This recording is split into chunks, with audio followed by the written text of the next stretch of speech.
The chapel smelled faintly of lilies and rain-soaked wood. Outside, gray clouds pressed low over the lakeside town, swallowing the afternoon light. Inside, everything shimmered: white silk, golden ribbons, camera flashes. It was supposed to be the happiest day of Clara Monroe's life. Yet even as she smiled, her hands trembled beneath the veil. "Are you ready?" whispered her friend and maid of honor, Tessa, adjusting the lace on her shoulder. Clara nodded, though her eyes darted toward the chapel doors. Beyond them waited Daniel Reed, her groom, the man who'd swept her off her feet just 10 months earlier with quiet confidence and polished charm. The man who, lately, had grown distant and cold. She told herself it was just nerves. Every bride felt this way, right? The music began. Clara's father, old and proud, took her arm and led her down the aisle. Every step echoed louder than the last. Daniel turned to face her, handsome, composed, but his smile didn't quite reach his eyes.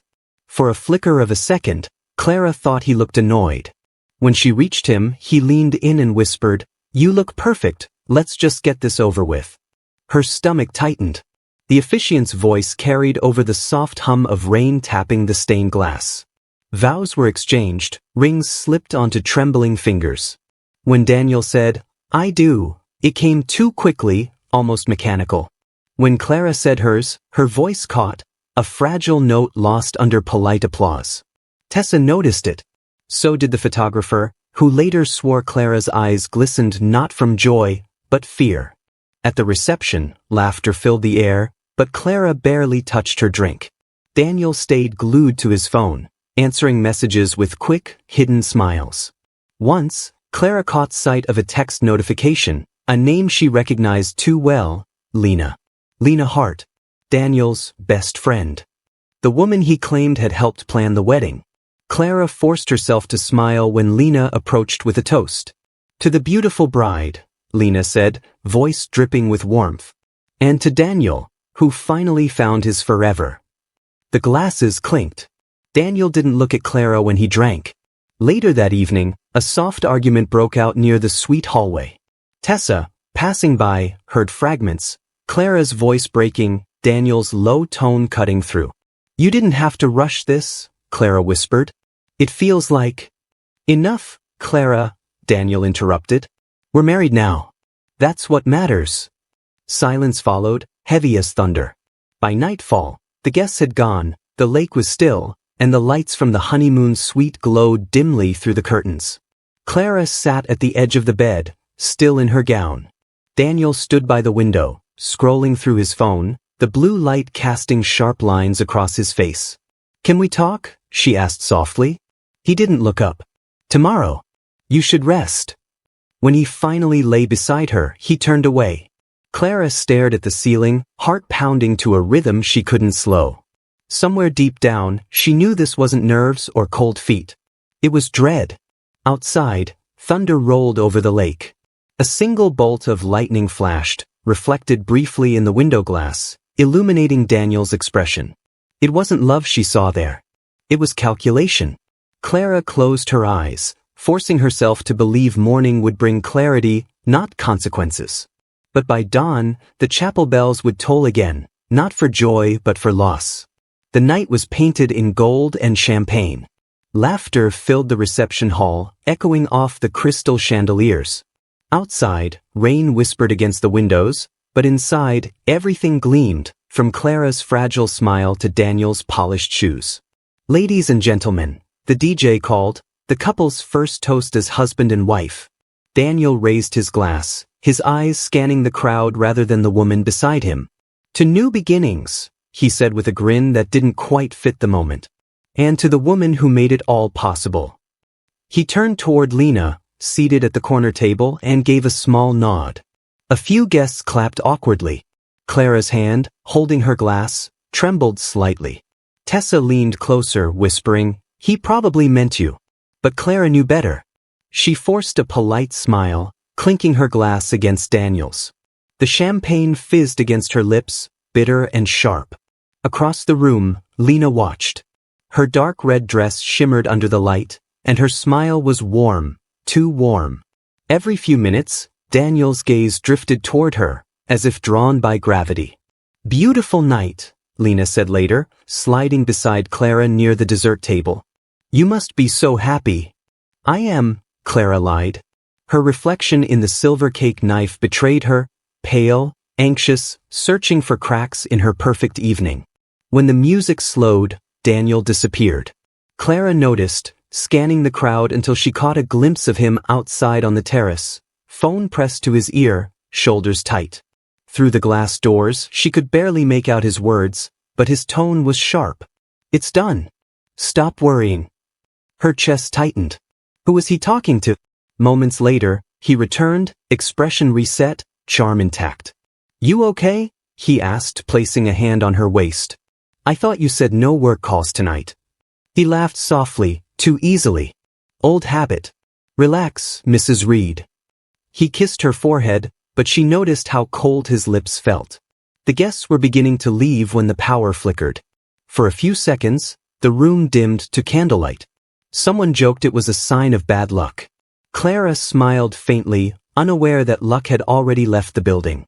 As the last song played, Tessa helped gather flowers and leftover cake. Passing the hallway to the bridal suite, she froze, muffled voices carried through the door. Daniel's tone was low, tense. "We just had to make it official, that's all." Clara's voice wavered. "You keep saying that like it means something. Why are you doing this, Daniel? Why now?" The pause. Then a soft sound, like a sigh or a warning. Tessa hesitated, hand hovering near the door, but then footsteps approached. She quickly backed away as Daniel stepped out, adjusting his tie. His smile reappeared instantly when he saw her. "Everything all right?" he asked. Tessa nodded, heart thudding. "Just collecting the decorations." "Good," he said, walking past without looking back. Inside the room, Clara sat on the edge of the bed again, her bouquet wilted beside her. Her eyes shimmered with confusion, not tears. She picked up her phone, scrolling through old messages from Daniel. "You're my forever. Don't ever doubt that." But now, the words felt empty, rehearsed. From the open door, Tessa watched for a moment before quietly leaving. The hallway lights flickered again. At the bar, Lena ordered another glass of wine, her smile lazy and knowing. "To the happy couple," she murmured to no one, raising her glass toward the ceiling before draining it. The night ended not with cheers, but with silence, the kind that hums beneath unspoken truths. By the time the staff began clearing tables, Daniel and Clara had retreated upstairs. The wedding dress still glimmered faintly through the suite's half-drawn curtains. Tomorrow, those same curtains would be the first thing police officers noticed when they arrived. The rain had stopped just before dawn, leaving the lake wrapped in fog. The wedding venue, once alive with laughter and clinking glasses, now sat silent. Only the soft hum of the cleaning crew echoed through the hallways. Upstairs, in the honeymoon suite, the curtains were still drawn, and the "Do Not Disturb" sign hung crooked on the door handle. At 8:17 a.m., the hotel manager, Mr. Dalton, knocked politely. "Mr. and Mrs. Reed? Breakfast is ready downstairs." No answer. He waited, knocked again, then turned the knob, unlocked. The door creaked open to a chill that didn't belong to morning air. The scent of roses had soured overnight. He called out again, voice trembling, "Mrs. Reed?" Clara lay on the bed, still in her wedding dress. Her hands rested on her chest, bouquet petals scattered across the sheets. Her face was pale, too pale, and her lips carried a faint, unnatural tint of blue. The satin train of her gown spilled onto the floor like a frozen wave. For a moment, Dalton thought she was sleeping. Then he noticed the silence, no rise and fall of breath, no flutter of lashes. He stumbled backward, heart racing, and called the front desk. Within minutes, paramedics filled the suite, their footsteps heavy against the carpet. Daniel appeared moments later, shirt half-buttoned, hair perfectly in place. His tone was calm, almost rehearsed. "What happened?" he asked, glancing once at Clara before looking away. The paramedic, Officer Neal, exchanged a look with his partner. "She's gone," he said softly. "No sign of struggle, no trauma." Daniel nodded once, his jaw tightening. "She had a heart condition," he murmured, the first lie of many. Outside, Tessa arrived in tears, pushing past hotel staff. A heart condition? She didn't have one, she shouted, voice breaking. She was healthy. She was fine last night. Daniel didn't meet her eyes. Grief makes people imagine things, he said, his tone almost condescending. The doctor will confirm. As the coroner zipped the body bag, Tessa caught a glimpse of Clara's hand. The wedding ring Daniel had placed hours ago glinted under the dim light. Something inside her shattered. Downstairs, whispers spread quickly among the staff. One cleaner said she'd seen Daniel leave the suite at 6 a.m., carrying a small duffel bag. Another claimed Lena had called the front desk earlier, asking if Mr. Reed had checked out yet. By noon, the story began to shift from tragedy to suspicion. At the local police station, Detective Mara Ellison received the report, sudden death of newlywed bride. It should have been routine, but the note scribbled by Officer Neal caught her attention. No physical signs of heart failure. Possible toxic exposure. Mara stared at the photo attached to the file. Clara in her gown, pale and serene, as if frozen in time. Something about it felt wrong. No bruises, she murmured. No chaos. Just stillness. She'd seen murder scenes dressed as suicides, overdoses masked as heartbreaks. But this felt deliberate. Meanwhile, Daniel was already at the hotel bar, glass of whiskey in hand.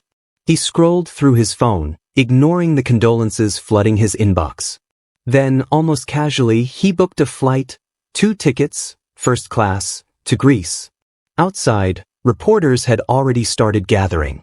The headline wrote itself before noon. Bride dies hours after wedding, husband unshaken. In the hotel parking lot, as the coroner's van pulled away, Tessa watched the vehicle disappear into the fog. She clutched Clara's bouquet, wilted now, the petals bruised, and whispered, "You tried to warn me, didn't you?" Behind her, Daniel's voice carried faintly through the mist, speaking on his phone, his tone cold and steady. "Yeah," he said. "It's done." The coroner's van had barely left the hotel driveway when Daniel Reed rolled his suitcase across the lobby floor. His dark sunglasses hid the red veins in his eyes, not from crying, but from the restless night before. He handed his room key to the receptionist with mechanical precision. "Leaving already, Mr. Reed?" she asked gently, glancing toward the suite upstairs.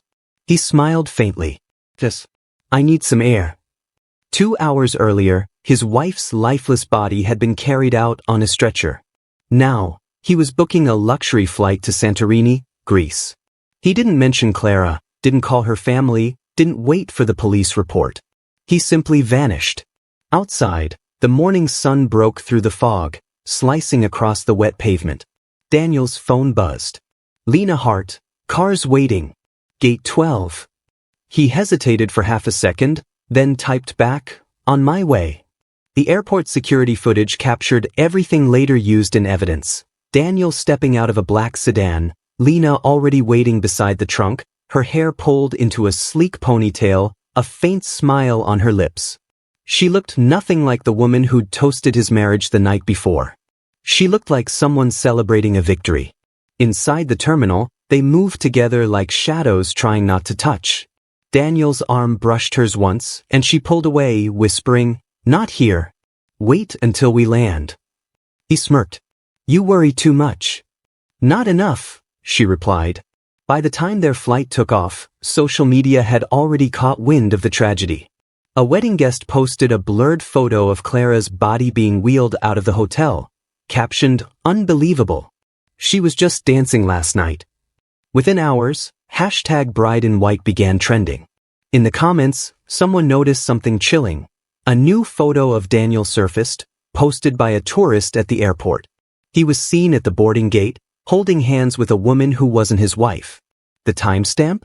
2 hours after Clara's death. Back in the small lakeside town, grief turned into outrage. News outlets flooded the scene, replaying wedding videos alongside security footage. In every frame, Daniel looked detached, polished smile, empty eyes. At the police station, Detective Mara Ellison watched the footage in silence. "He didn't even flinch," she said, rewinding the clip where Daniel signed his boarding pass. "Not a man in shock. Not even remorse. Her partner shrugged. Maybe he's just coping differently. Mara's tone was cold. No. He's escaping.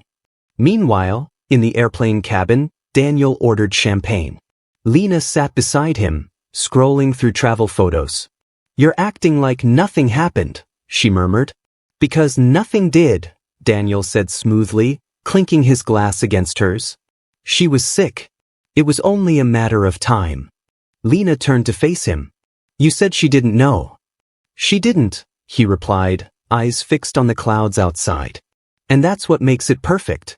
For a moment, Lena's confidence wavered. You think they won't find anything? Daniel smiled. By the time they do, we'll be halfway around the world. But he underestimated one thing, the digital trail. While he toasted his new freedom at 30,000 feet, Detective Mara was already pulling his phone records, tracing timestamps, and requesting toxicology results on Clara's autopsy. Downstairs in the morgue, the medical examiner frowned at the lab report. No signs of cardiac disease, he murmured, marking the chart.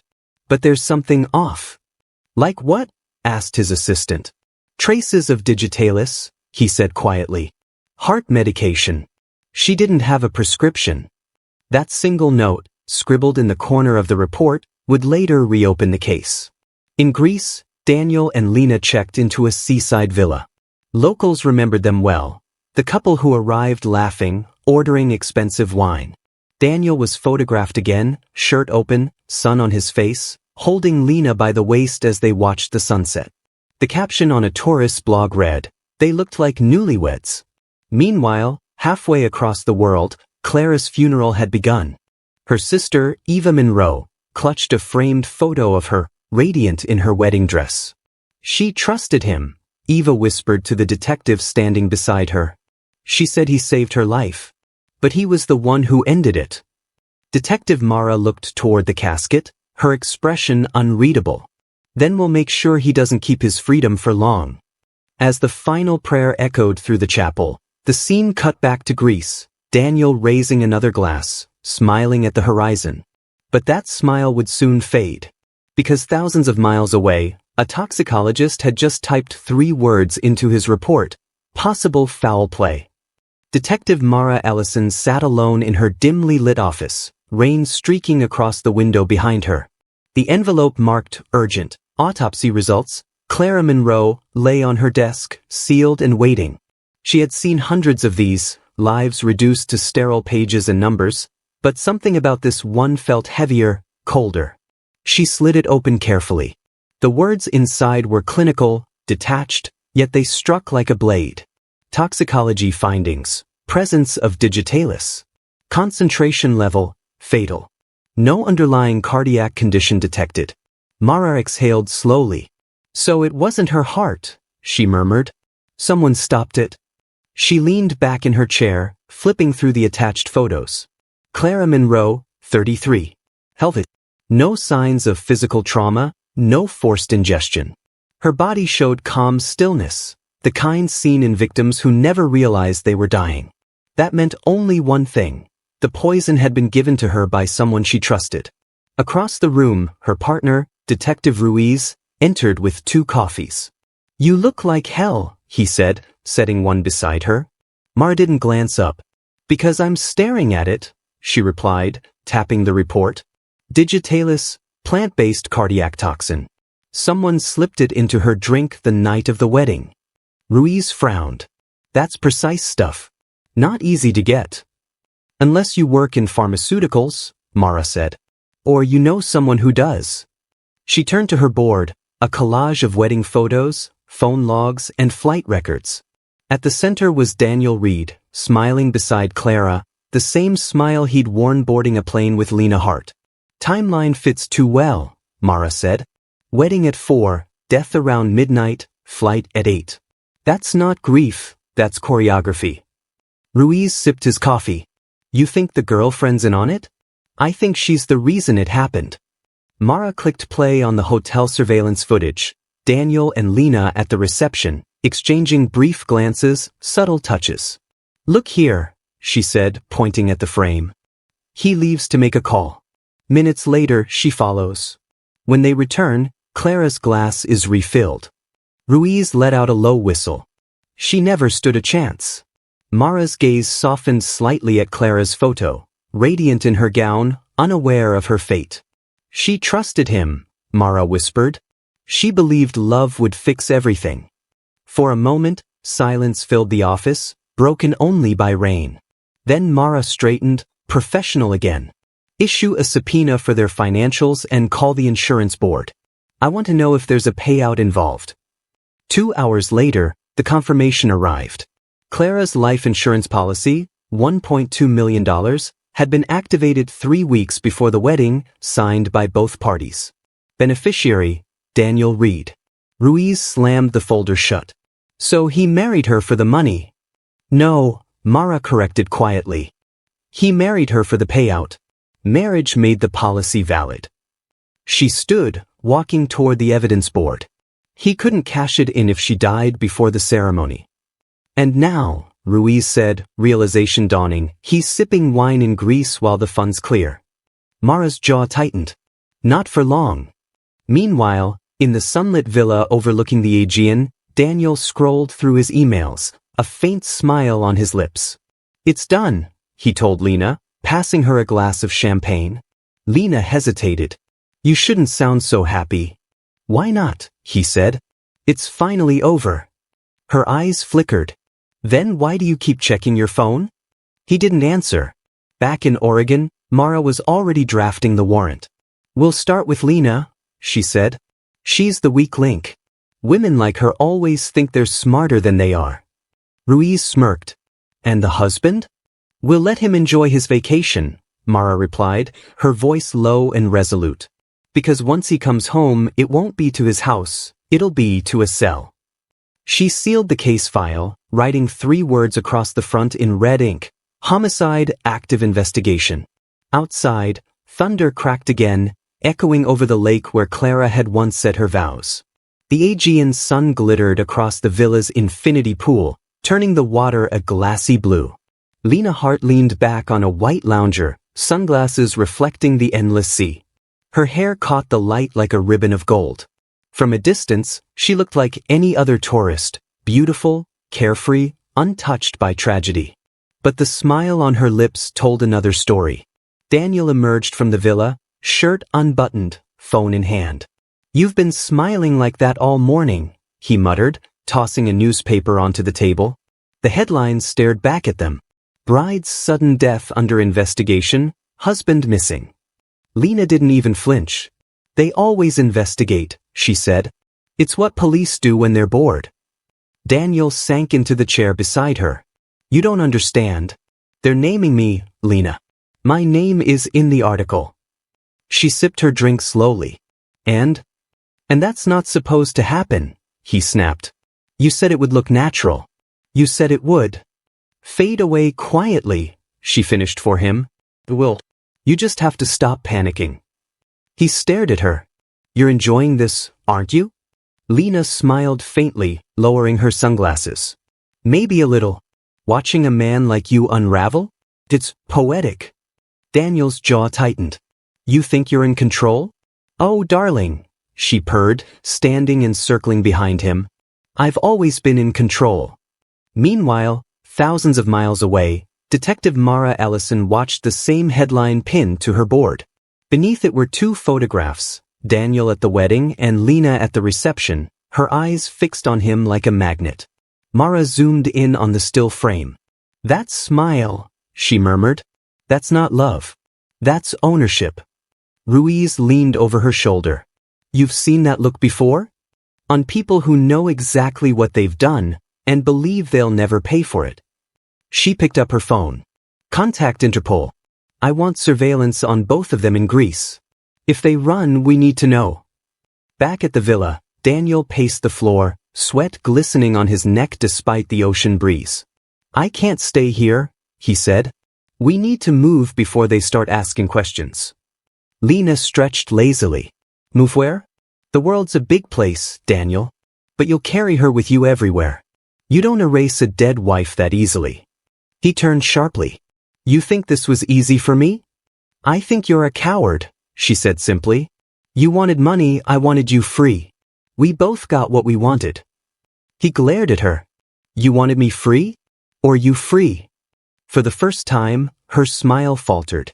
Only slightly. Then she recovered, laughing softly. You always overthink. That's your problem. His voice dropped. And yours is underestimating consequences. At that, Lena walked over, brushing her fingers against his chest. Consequences are for people who get caught.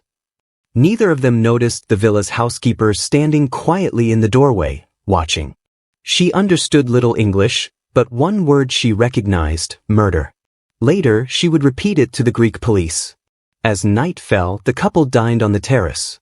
The wind carried music from a nearby restaurant, laughter echoing faintly from the beach below. Daniel tried to act normal, but his eyes kept darting to his phone. No messages, no news, only the silence of a world beginning to close in. Across the table, Lena refilled her glass.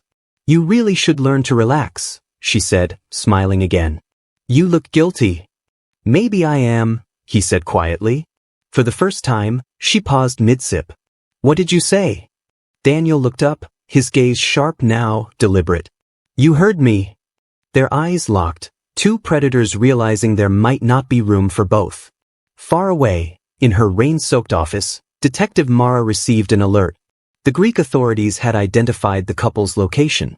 She smiled grimly, closing the file on her desk.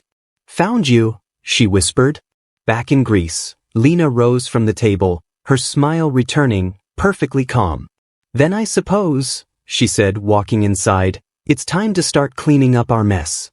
Rain drummed softly against the windows of the Hillcrest Police Department as Eva Monroe sat hunched over a small wooden desk.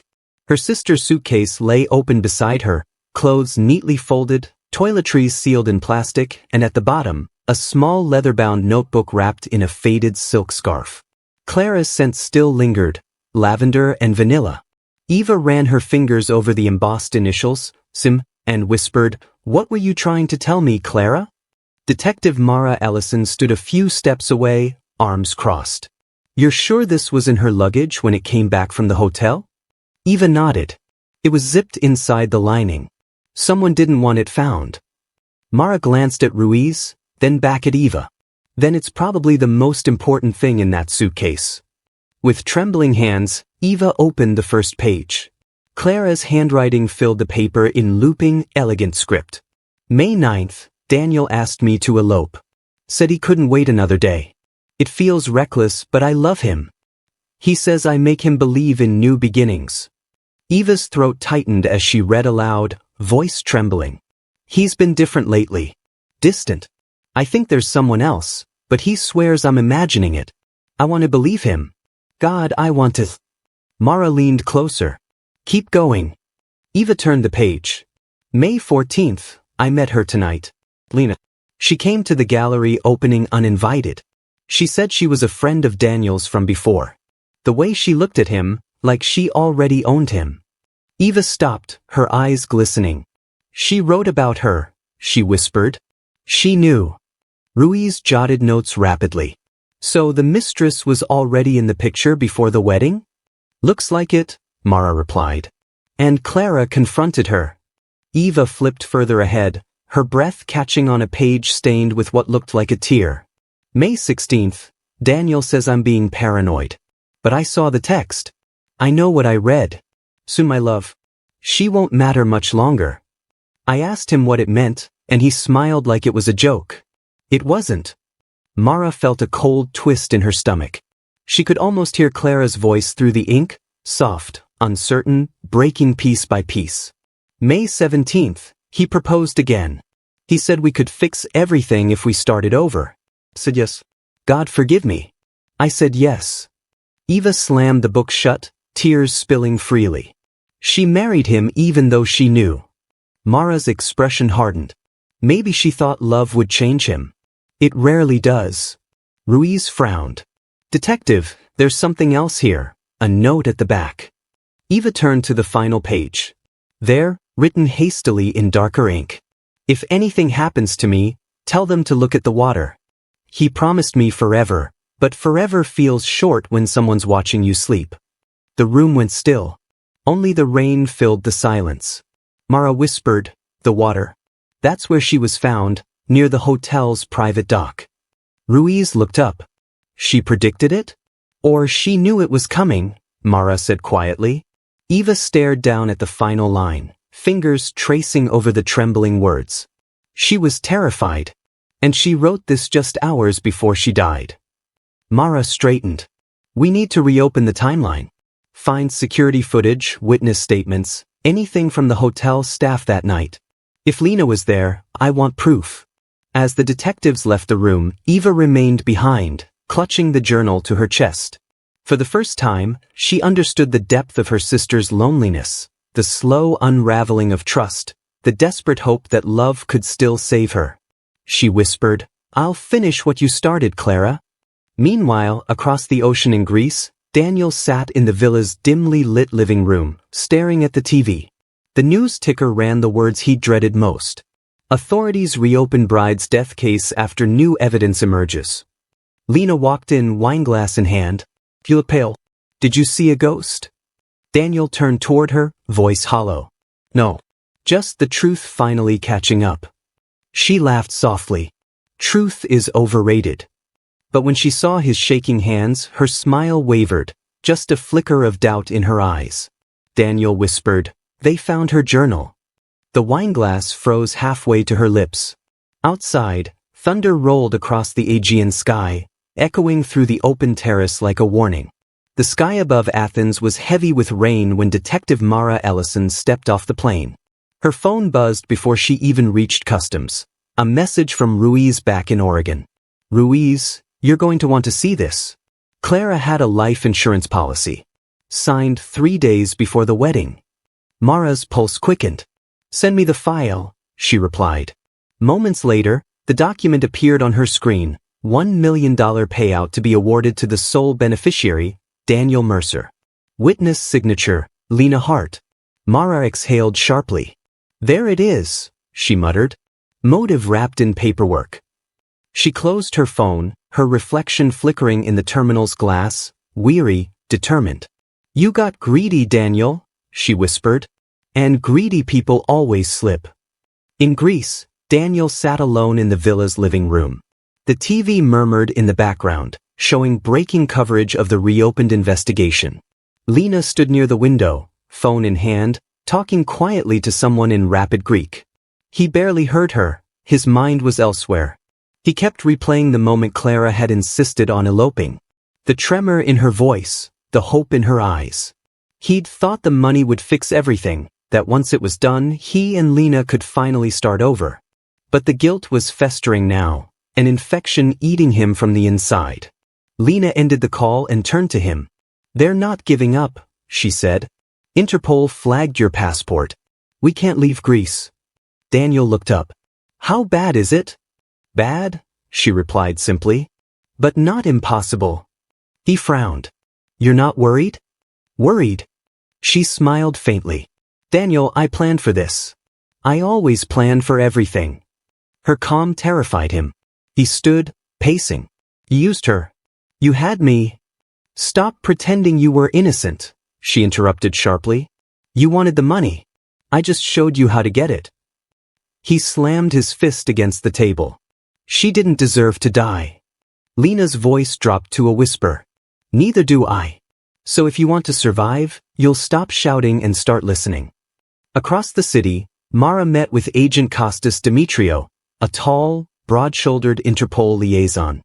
They sat in a dim cafe near Syntagma Square, steam rising from their untouched coffee. Kostas slid a file across the table. "You were right," he said. "Lena Hart. Real name, Elena Vassiliou. Arrested 5 years ago for insurance fraud in Milan. Charges dropped after her partner disappeared." Mara scanned the file. She finds vulnerable men, seduces them, and builds a plan around their greed. Exactly. And Daniel was her latest project. Mara looked up. "Until love got in the way." Kostas raised a brow. "Love?" She nodded slowly. He might have thought he loved her, but guilt changes everything. If he's unraveling, she'll turn on him. "Then we make him talk," Kostas said. Not yet, Mara replied. We need evidence, something that ties both of them to Clara's death. That insurance policy is motive, not murder. That night, Daniel couldn't sleep. The rain hammered the villa roof, and the waves below crashed like distant applause. He sat by the window, staring at the lightning over the horizon. Lena appeared behind him, draped in a silk robe. You're thinking too much again, she said softly. He didn't turn. They know about the policy. Her expression flickered, but she recovered instantly. Then we'll say she insisted. That it was her idea. People do strange things when they're in love. Daniel turned to face her. You're not afraid, are you? Lena smiled. Fear is for the poor. But as she walked away, Daniel caught a glimpse of her reflection, her perfect composure cracking, just for a second. Outside, a car engine idled briefly near the gate before driving off.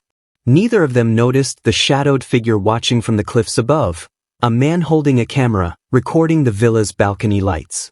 The morning light crept through the blinds of Detective Mara Ellison's hotel room in Athens, slicing across a desk littered with notes, photos, and cold coffee cups.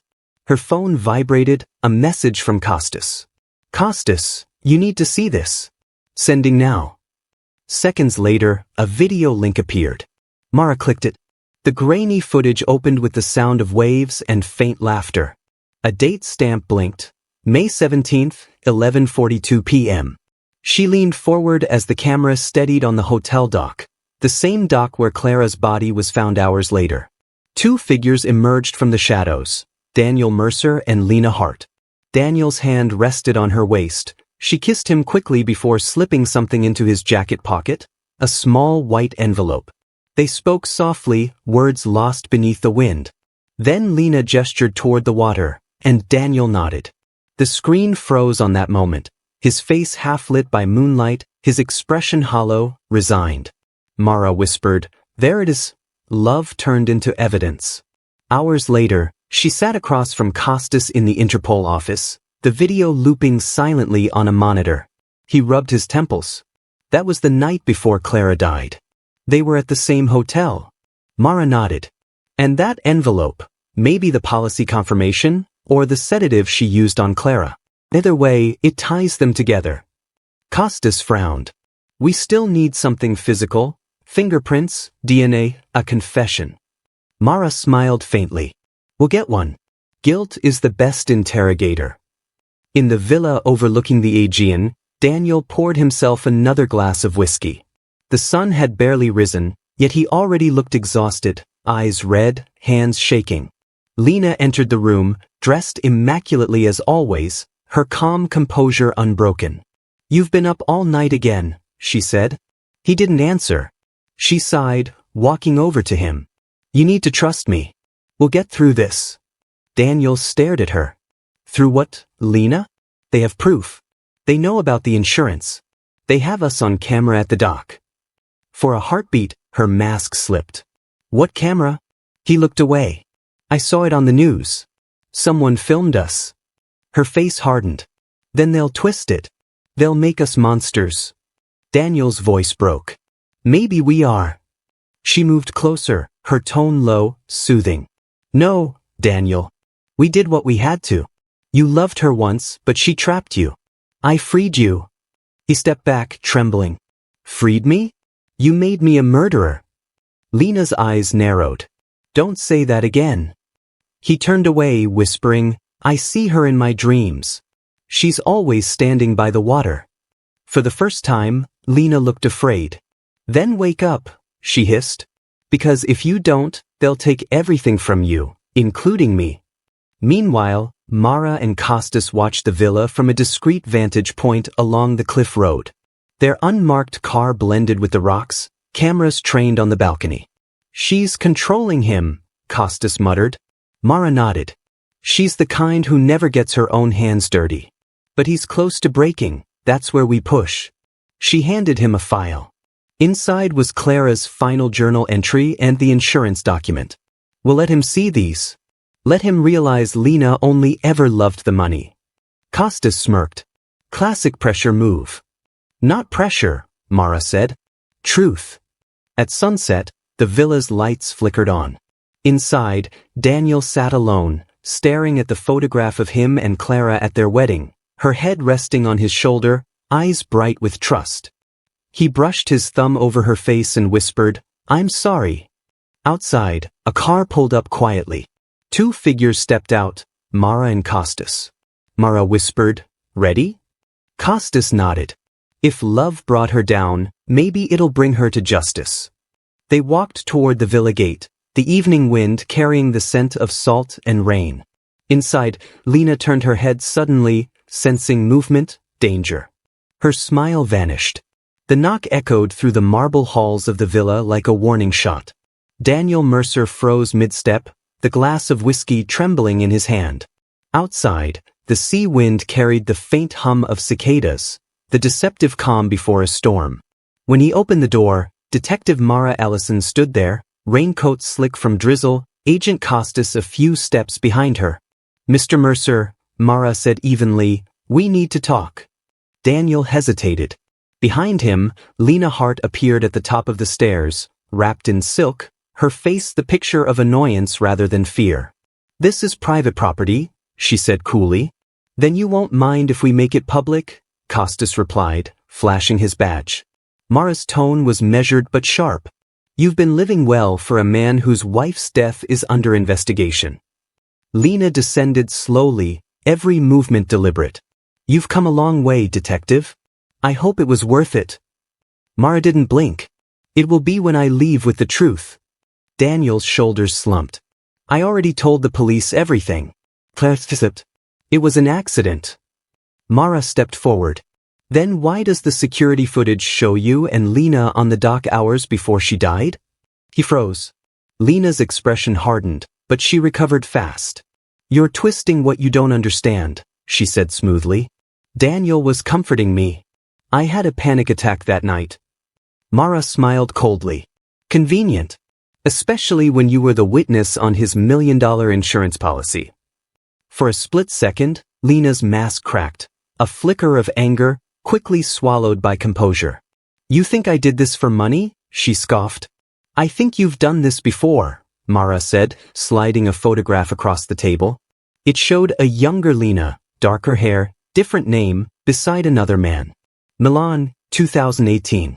He drowned in a lake 3 days after changing his will. Same story, different country. Daniel turned to her, horror dawning in his eyes. "Lena, what is she talking about?" Lena glared at Mara. "You have no proof." "Oh, I have plenty," Mara said softly. "But I'd rather hear it from him." She looked at Daniel. "Tell me what happened that night." Silence. The clock ticked. Outside, thunder rolled across the horizon. "Finally," Daniel whispered, "she told me Clara was planning to leave me, that she was seeing someone else. She said the money was the only way to start over. I didn't want to believe her." Lena's voice rose, sharp and cold. "Stop talking." Daniel turned toward her, eyes wet, voice breaking. "You said it would look like an accident, that she'd just fall into the water, no one would ever know." Mara leaned forward. "Did she fall, Daniel? Or did one of you make sure she didn't come back up?" Lena snapped. "Enough." She lunged toward him, but Costas caught her arm. The charm vanished from her face, replaced by pure, animal panic. Daniel backed away, trembling. "She pushed her," he whispered. "I swear I tried to stop her, but she—" "Don't you dare!" Lena shrieked. "You were there too." Mara's voice cut through the chaos. "And that's all I needed." Costas handcuffed Lena as she screamed, struggling, her words dissolving into curses. Daniel sank onto the couch, face in his hands. "I thought she loved me," he muttered. "I thought." Mara looked at him, not with pity, but with the cold clarity of truth. "You married an angel hours before she died, and spent your honeymoon with the devil." Outside, the storm finally broke, rain slashing against the villa windows as Lena was led away. Her voice echoed down the marble steps, half laughter, half rage. "You'll never be free, Daniel. You're mine forever." Mara watched her go, the wind howling through the open door. The courthouse in Athens buzzed with tension, reporters crowding the marble steps, cameras flashing beneath a pale morning sky.